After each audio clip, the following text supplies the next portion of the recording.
Hello everyone and welcome, this is Ebefar. I hope you're having a good day. Today I'm going to be going through defensive stance. We're going to have a theory made up for it, we're going to test that theory in game, we're going to show you the test results. Then we can show you the actual curve for defensive stance as of the current patch. If you want to know the equation behind damage taken, including defensive stance for melee attacks, please look at my defensive stat equation video. By taking damage on a character with or without defensive stance naked, then at various armor values we can see where in the received damage equation defensive stance goes. There are two theories behind this: before armor reductions and after armor reductions. So in the before armor equation we would expect defensive stance to be factored in before the armor, and in the second one after. By testing how much damage we take with defensive stance at certain armors, then matching the damage received on the graph against our theory models, we can see which one has matching damage values. So what variables are we going to control?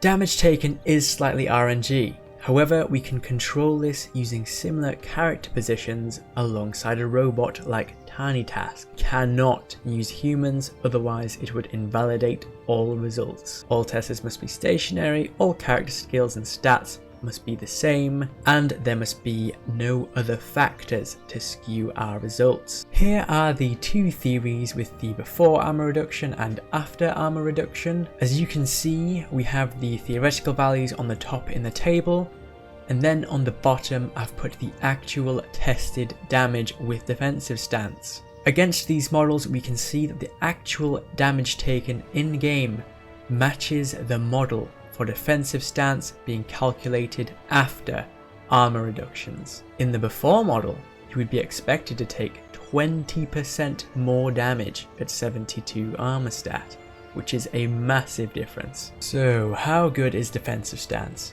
And before I give you the real curve, let me show you the tested result curve. These results are based on a sub 100 incoming damage, so it may not look exactly like the following curve.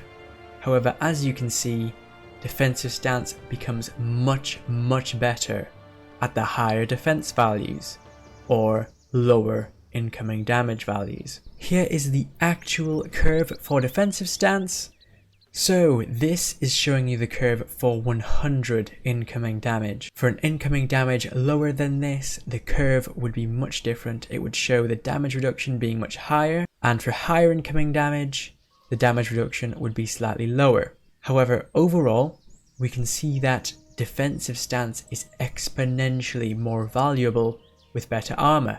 It is a must for foot fighters. This is very significant when considering healing and damage taken. If you take less damage per point of incoming damage, it means that all healing on you is more effective. If you want to know more about what I mean by that, please look at my Beastmaster build guide. Let's give a big thank you to Amalgam for helping in the testing that you've seen in this video. Alright, that is everything. A short and snappy video. Thank you very much for watching. If you have any other questions for me, please leave it in the comment section. If you like this kind of content and want to see more, please like and subscribe. Have a wonderful day. Ebefar out.